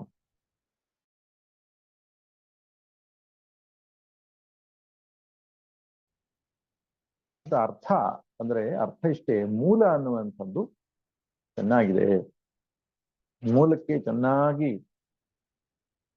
ಆಹಾರ ಸಿಗ್ತಾ ಇದೆ ಅಂತ. ಹಾಗೆ ಅವ್ಯಕ್ತ ಮೂಲ ಅನ್ನುವಂಥದ್ದು ವೃಕ್ಷಕ್ಕೂ ಸೃಷ್ಟಿಗೂ ಸಾಮಾನ್ಯವಾಗಲಿದೆ. ಸೃಷ್ಟಿ ಕಾಣ್ತಾ ಇದೆ, ಮೂಲ ಕಾಣ್ತಾ ಇಲ್ಲ. ಆದ್ರೆ ಯಾವುದೋ ಒಂದು ಮೂಲ ಇದಕ್ಕಿದೆ. ಅದೇ ಒಮ್ಮೊಮ್ಮೆ ನಮ್ಮ ಹತ್ರ ಎಲ್ಲ ಜನ ಬಂದು ಕೇಳುತ್ತಂತ, ಸ್ವಾಮಿ ನಿಮ್ದು ಮೂಲ ಯಾವುದು ಅಂತ. ಅವ್ರು ಕೇಳೋದು ಊರು ಯಾವುದು ಅನ್ನೋದಕ್ಕೆ ಕೇಳ್ತಾರೆ. ನಾನು ಸುಮ್ಮನೆ ತಮಾಷೆಗೆ ಹೇಳ್ತೇನೆ, ಊರ್ಧ್ವ ಮೂಲ ನಮ್ಮದು. ಊರ್ಧ್ವ ಮೂಲ ಅಂದ್ರೆ ಪರಮಾತ್ಮನೇ ಮೂಲ ನಮ್ಮೆಲ್ರಿಗೂ ಅಂತ. ಅದರ ಸಂಸಾರ ಸೃಷ್ಟಿ, ಸಂಸಾರ ಅನ್ನುವಂತಹ ಈ ವ್ಯವಸ್ಥೆ ಸೃಷ್ಟಿಗೆ ಪರಮಾತ್ಮ ಎನ್ನುವಂತಹ ಮೂಲ. ಈ ಈ ವಿಷಯದಲ್ಲಿಯೂ ಸಾಮ್ಯತೆ ಇದೆ ವೃಕ್ಷಕ್ಕೂ ಮತ್ತು ಸೃಷ್ಟಿಗೂ. ಇನ್ನೊಂದು ಶಾಖಾವತ್ವಂ. ಈ ಸಂಸಾರ ವೃಕ್ಷದಲ್ಲೂ ಶಾಖೆಗಳಿವೆ, ಅಶ್ವತ್ಥದಲ್ಲಿ ಶಾಖೆಗಳಿವೆ. ಶಾಖೆಗಳು ಕೆಲವು ಮೇಲ್ಗಡೆ ದಿಕ್ಕಿನಲ್ಲಿ ಹೋಗಿರುತ್ತೆ, ಕೆಲವು ಮಧ್ಯದಲ್ಲಿ ಸಂಚರಿಸುತ್ತೆ, ಕೆಲವು ಕೆಳದಿಕ್ಕಿನಲ್ಲಿ ಬಂದಿರುತ್ತೆ. ಹಾಗೆ ಈ ಸಂಸಾರದಲ್ಲಿಯೂ ಕೂಡ 14 ಲೋಕಗಳು ಎಂಬ ಶಾಖೆಗಳಿವೆ. 7 ಊರ್ಧ್ವ ಲೋಕಗಳು ಅಂತ, ಅದು ಮೇಲ್ಗಡೆ ಶಾಖೆ. 7 ಅಧೋಲೋಕಗಳು ಅನ್ನೋದು ಕೆಳಗಡೆ ಶಾಖೆ. ಈ ಪೃಥ್ವಿ ಅನ್ನೋದು ಮಧ್ಯದ ಶಾಖೆ. ಈ ರೀತಿ ಬಹುಬಗೆಯ ಶಾಖೆಯನ್ನ ಹೊಂದಿರುವುದು ಸಾಮಾನ್ಯ. ಇನ್ನು ಫಲವತ್ವ.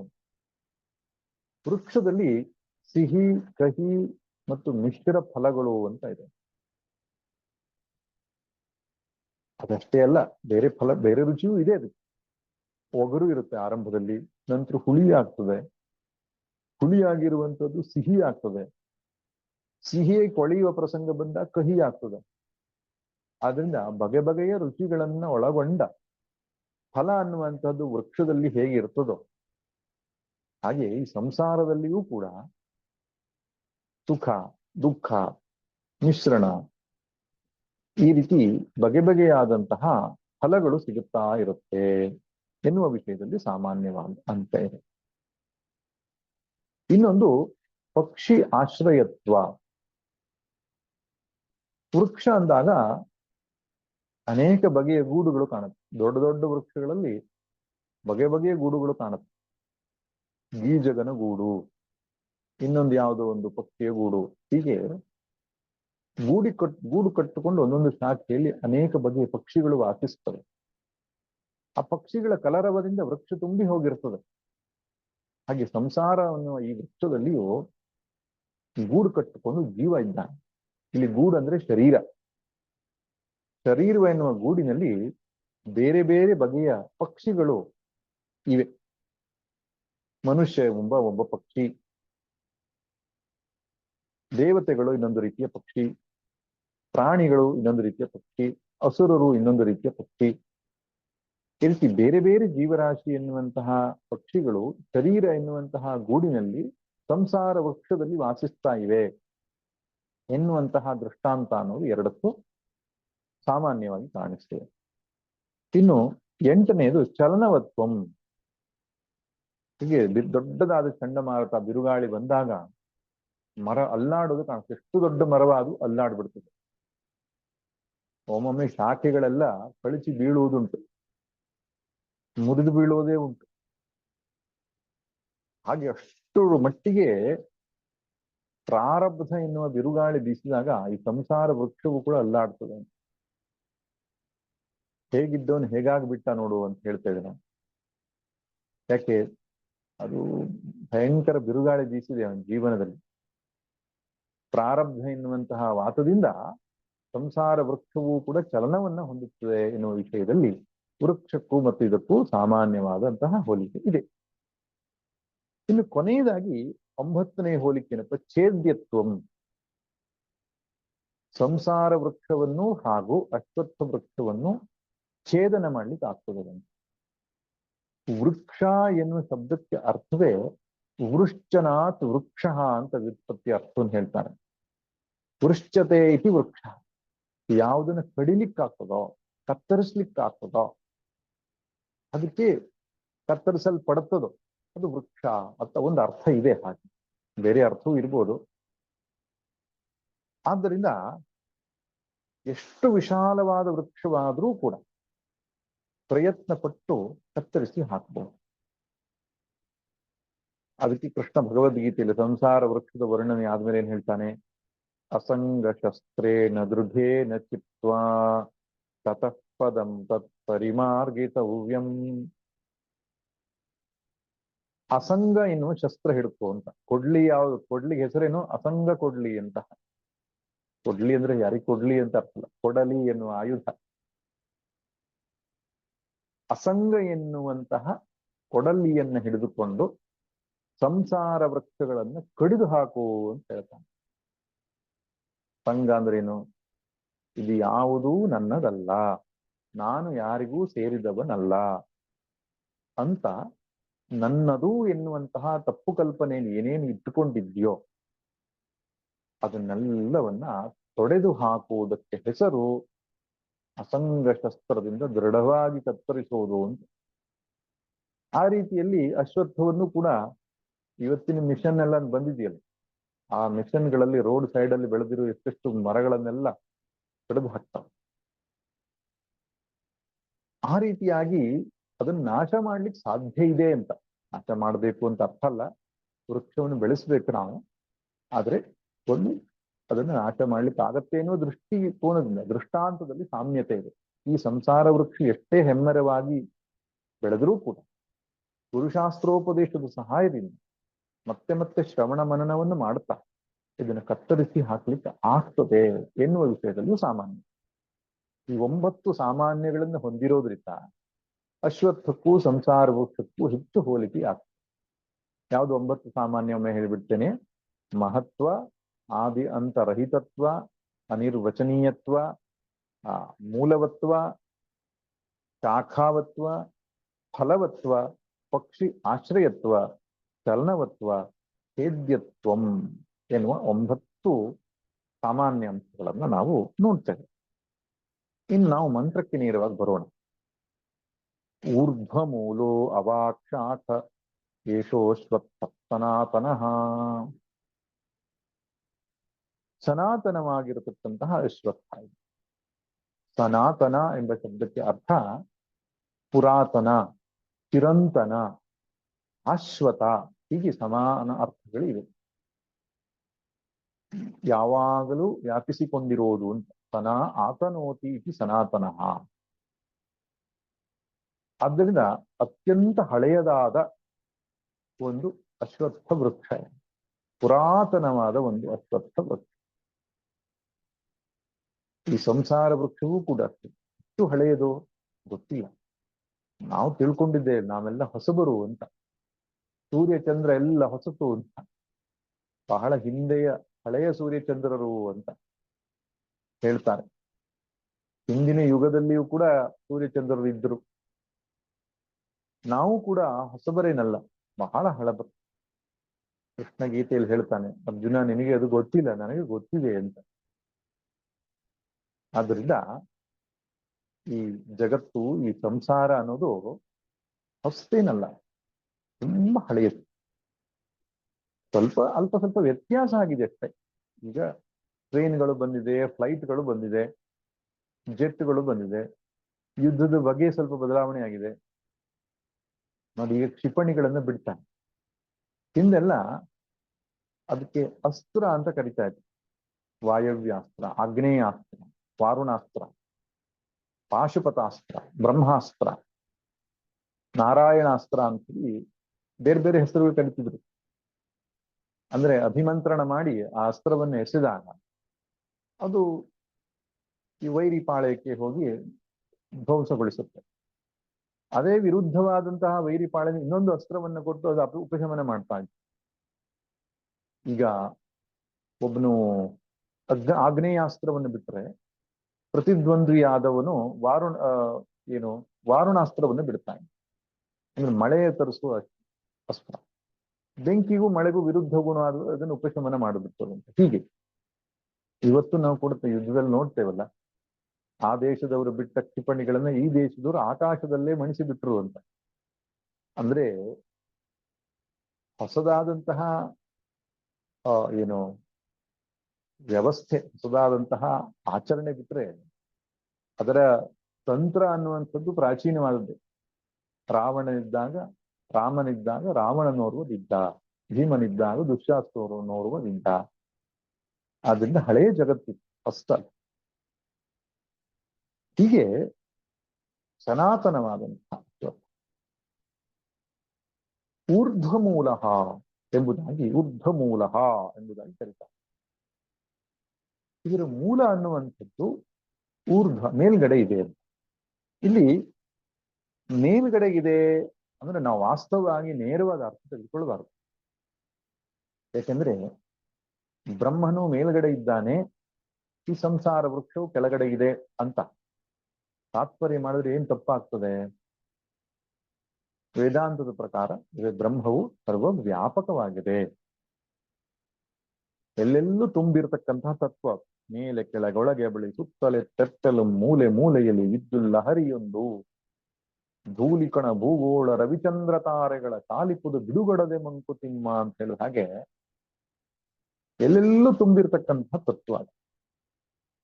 ಅದನ್ನ ಮೇಲೆ ಇದ್ದಾನೆ ಪರಮಾತ್ಮ ಅಂತ ಅರ್ಥ, ಊರ್ಧ್ವ ಎಂಬುದಕ್ಕೆ ನೇರವಾದ ಅರ್ಥ ಮಾಡಬಾರ್ದು, ಇದಕ್ಕೆ ಲಕ್ಷ್ಯಾರ್ಥವನ್ನು ಮಾಡಬೇಕು. ಅದೇನಪ್ಪಾ ಅಂದ್ರೆ ಮೇಲ್ಗಡೆ ಎನ್ನುವಂಥದ್ದು ಶ್ರೇಷ್ಠತ್ವದ ಸಂಕೇತ. ಯಾರನ್ನಾದ್ರೂ ನಾವು ದೊಡ್ಡವರು ಅಂತ ತೋರಿಸ್ತಾ ಕೈ ಮೇಲ್ ಮಾಡಿ ತೋರಿಸ್ತೇವೆ, ನೀವು ಬಹಳ ದೊಡ್ಡವರಪ್ಪ ಅಂತ. ಆದ್ರಿಂದ ದೇವರು ದೊಡ್ಡವನಪ್ಪ ಅಂತ ಹೇಳಿ ಮೇಲ್ಗಡೆ ನಮಸ್ಕಾರ ಮಾಡ್ತೇವೆ. ಸೊ ಮೇಲ್ಗಡೆ ಎನ್ನುವ ಮಾತಿಗೆ ಇನ್ನೊಂದು ಅರ್ಥ ಏನು? ಶ್ರೇಷ್ಠವಾದದ್ದು ಅಂತ. ಅದರಲ್ಲಿ ಊರ್ಧ್ವ ಮೂಲ ಅಂದ್ರೆ ಶ್ರೇಷ್ಠವಾದಂತಹ ಮೂಲವನ್ನ ಹೊಂದಿದೆ ಈ ವೃಕ್ಷ, ಇದೊಂದು ಅರ್ಥ.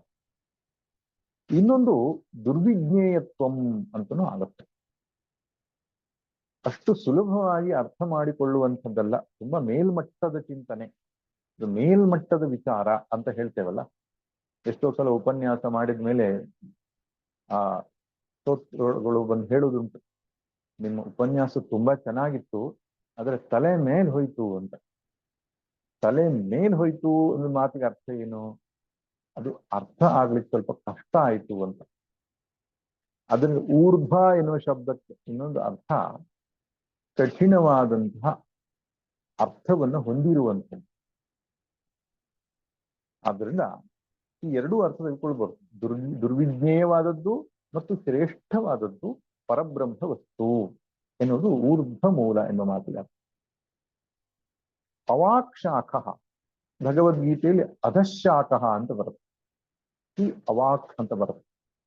ಎರಡು ಅರ್ಥ ಒಂದು. ಅವಾಕ್ ಅಂದ್ರೆ ಅಧಃ ಅಂತ.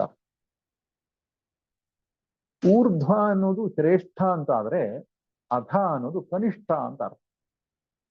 ಅದರಲ್ಲಿ ಈ ಶಾಖೆಗಳು ಅಂತ ಏನಿದೆ, ಈ ಕಣ್ಣಿಗೆ ಕಾಣುವ ಸೃಷ್ಟಿ 14 ಲೋಕಗಳನ್ನು ಒಳಗೊಂಡಂತ ಬಗೆ ಬಗೆಯ ಜೀವರಾಶಿಗಳನ್ನ ಒಳಗೊಂಡ ಸುಖ ದುಃಖಾನುಭವಗಳನ್ನ ಒಳಗೊಂಡ ಈ ಸಂಸಾರ ವೃಕ್ಷ ಎನ್ನುವಂಥದ್ದು ಕೆಳಮಟ್ಟದ್ದು ಅಂತ.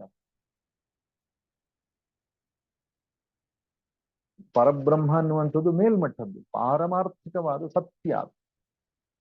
ಸಂಸಾರ ಅನ್ನೋದು ಕೆಳಮಟ್ಟದ್ದು ಅಂದ್ರೆ ಅದು ಪ್ರಾತಿಭಾಸಿಕವಾದದ್ದು, ಮಿಥ್ಯಾ ಸ್ವರೂಪವಾದದ್ದು, ಅದಕ್ಕೆ ಸ್ವತಂತ್ರ ಅಸ್ತಿತ್ವ ಅನ್ನುವಂಥದ್ದು ಇಲ್ಲ, ಪ್ರತಿಕ್ಷಣವೂ ಬದಲಾವಣೆಯನ್ನು ಹೊಂದುವಂಥದ್ದು. ಈ ದೃಷ್ಟಿಕೋನದಿಂದ ಅದನ್ನ ಕೆಳಮಟ್ಟದ್ದು ಅಂತ ನೋಡಿ. ಕೆಳಗಿರೋದು ಅಂತ ಅರ್ಥ ಅಲ್ಲ, ಪುನಃ ನಾನು ಹೇಳ್ತಿದ್ದೇನೆ. ಬ್ರಹ್ಮ ಮೇಲಿದ್ದಾನೆ, ಸೃಷ್ಟಿ ಕೆಳಗಿದೆ ಅಂತ ಅರ್ಥ ಅಲ್ಲ. ಬ್ರಹ್ಮ ಹೈಯರ್ ರಿಯಾಲಿಟಿ, ಜಗತ್ತು ಲೋವರ್ ರಿಯಾಲಿಟಿ ಎಂಬ ಅರ್ಥದಲ್ಲಿ. ಯಾಕೆಂದ್ರೆ ಸರ್ವವ್ಯಾಪಕವಾದ ವಸ್ತು ಅದು ಬ್ರಹ್ಮ, ಎಲ್ಲೆಲ್ಲೂ ತುಂಬಿರೋದು. ಹೀಗೆ ಅವತಾರ ಅನ್ನೋ ಸಂದರ್ಭದಲ್ಲಿ ಹೀಗೆ ಆಗುತ್ತೆ. ಅವತಾರ ಅಂದ್ರೆ ಕೆಳಗಿಳಿದು ಬರೋದು ಅಂತ ಅರ್ಥ. ಕೆಳಗಿಳಿದು ಬರೋದು ಅಂದಾಗ ಏನಾಗ್ತದೆ, ಮೇಲಿದ್ರೆ ಕೆಳಗಿಳಿದು ಬರೋದು ಅಂತ ಅರ್ಥ. ಎಲ್ಲೆಲ್ಲೂ ತುಂಬಿಕೊಂಡಿದ್ರೆ ಕೆಳಗಿಳಿ ಬರೋದು ಅನ್ನೋ ಶಬ್ದಕ್ಕೆ ಏನ್ ಅರ್ಥ ಆಗುತ್ತೆ? ತನ್ನ ಪಾರಮಾರ್ಥಿಕ ಸ್ಥಿತಿಯಿಂದ, ನೆಲೆಯಿಂದ ವ್ಯಾವಹಾರಿಕ ಸ್ಥಿತಿಗೆ ಇಳಿದು ಬರ್ತಾನೆ, ಈ ಅರ್ಥವನ್ನೇ ಮಾಡ್ಬೇಕು ನಾವು. ಹಾಗೆ ಬ್ರಹ್ಮವು ಸರ್ವವ್ಯಾಪಕವಾಗಿದ್ದು ನಮ್ಮ ಮನಸ್ಸು ಬುದ್ಧಿಯ ಸಾಮರ್ಥ್ಯವನ್ನು ಮೀರಿ ಶ್ರೇಷ್ಠವಾದ ಪವಿತ್ರವಾದ ಸ್ಥಿತಿಯಲ್ಲಿದೆ. ಶಂಕರದನ್ನ ತದ್ವಿಷ್ಣೋ ಪರಮಂ ಪದಂ ಅಂತ ಕರೆದಿದ್ದಾರೆ. ವಿಷ್ಣುವಿನ ಪರಮ ಪದಸ್ಥಾನೀಯವಾದದ್ದು ಮೂಲ. ಇನ್ನು ಜಗತ್ತು ಎನ್ನುವಂಥದ್ದು ಪ್ರತಿಕ್ಷಣವೂ ನಾಶವನ್ನು ಹೊಂದಿ ವಿಕಾರವನ್ನು ಹೊಂದುತ್ತಾ ಬಂಧನಕ್ಕೆ ಕಾರಣವಾಗುತ್ತಾ ಮಿಥ್ಯಾ ಸ್ವರೂಪವುಳ್ಳದ್ದಾಗಿ ಇರತಕ್ಕಂಥದ್ದು. ಆದ್ದರಿಂದ ಅವಾಕ್ಯ. ಈ ಅಶ್ವತ್ಥವು ಸನಾತನವಾಗಿದೆ. ಸರಿ, ಈ ಸಮೂಲವಾದಂತಹ ಅಶ್ವತ್ಥ ವೃಕ್ಷ ಇದೆಯಲ್ಲ, ಅದು ಏನದು ಅಂತ. ಸಮೂಲವಾದ ಅಶ್ವತ್ಥ ವೃಕ್ಷ ಅಂದ್ರೆ ಮೂಲ ಸಹಿತವಾದ ಅಶ್ವತ್ಥ ವೃಕ್ಷ ಶುಕ್ರಂ ತದೇವ ಶುಕ್ರಂ ತದ್ ಬ್ರಹ್ಮ ತದೇವ ಅಮೃತ ಮುಚ್ಯತೆ. ತದೇವ ಏವಕಾರ ಅನ್ನೋದು ಒತ್ತೋದಿಕ್ಕೆ ಆಗ್ರಹ ಬುದ್ಧಿಯಿಂದ ನಾವು ನೋಡ್ಬೇಕು. ಏನು? ಅದುವೇ ಶುಕ್ರ, ಶುಭ್ರವಾದಂಥ, ಸ್ವಚ್ಛವಾದದ್ದು, ಪವಿತ್ರವಾದದ್ದು. ತದ್ ಬ್ರಹ್ಮ, ಅದುವೇ ಬ್ರಹ್ಮ. ಬ್ರಹ್ಮ ಅಂದ್ರೇನು? ಬಹಳ ದೊಡ್ಡದಾದದ್ದು. ತದೇವ ಅಮೃತ ಮುಚ್ಯತೆ, ಅದೇ ಅಮೃತ ಸ್ವರೂಪವಾದದ್ದು, ಮೃತ್ಯುವನ್ನ ಹೊಂದಿಲ್ಲದಿರುವಂಥದ್ದು.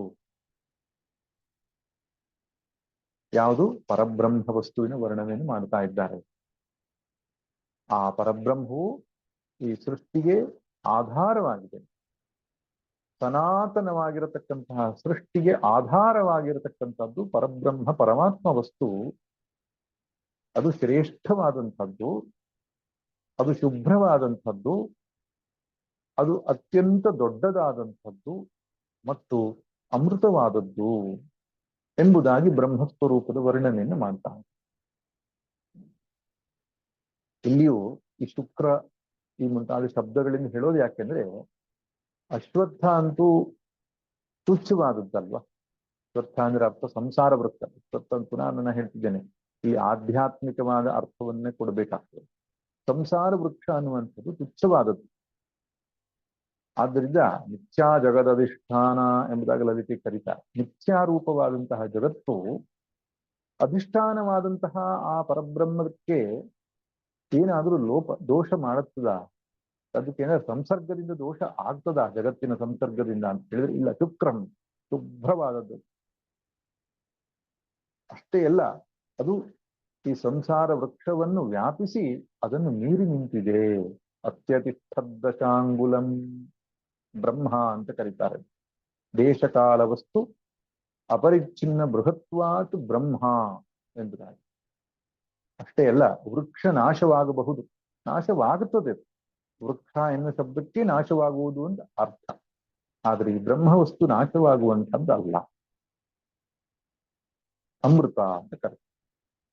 ಅಷ್ಟೇ ಅಲ್ಲ, ತಸ್ಮಿನ್ ಲೋಕಾಶ್ರಿತ ಸರ್ವೇ ತದುನಾತ್ಯೇತಿ ಕಶ್ಚನ. ಈ ಮಂತ್ರ ಹಿಂದೂ ಕೂಡ ಬಂದಿದೆ. ಏಷ ಸುಪ್ತೇಷು ಜಾಗರ್ತಿ ಕಾಮಂ ಕಾಮಂ ಪುರುಷೋ ನಿರ್ನಿಮಾಣ ತದೇವ ಶುಕ್ರಂ ತದಮೃತಂ ತದೇವಾಮೃತಂ ತಸ್ಮಿನ್ ಲೋಕಾಶ್ರಿತ ಸರ್ವೇ ತದುನಾತ್ಯೇತಿ ಕಶ್ಚನ. ಹಿಂದಿನ ವಲ್ಲಿಯಲ್ಲಿ ಈ ಶಬ್ದ ಬಂದಿದೆ. ಅಂದ್ರೇನು? ಆ ಪರಬ್ರಹ್ಮದಲ್ಲಿಯೇ ಸರ್ವೇ ಲೋಕಾಹ ಆಶ್ರಿತಾಹ, ಎಲ್ಲ ಲೋಕಗಳು ಆಶ್ರಯವನ್ನು ಹೊಂದಿವೆ. ಆದ್ರಿಂದ ಜಗದಾಧಾರ ಅಂತ ಹೇಳ್ತಾರೆ. ಭಗವಂತನಿಗೆ ಇನ್ನೊಂದು ಹೆಸರು ಜಗದಾಧಾರ. ಜಗನ್ನಾಥನೂ ಹೌದು, ಜಗದಾಧಾರನೂ ಹೌದು.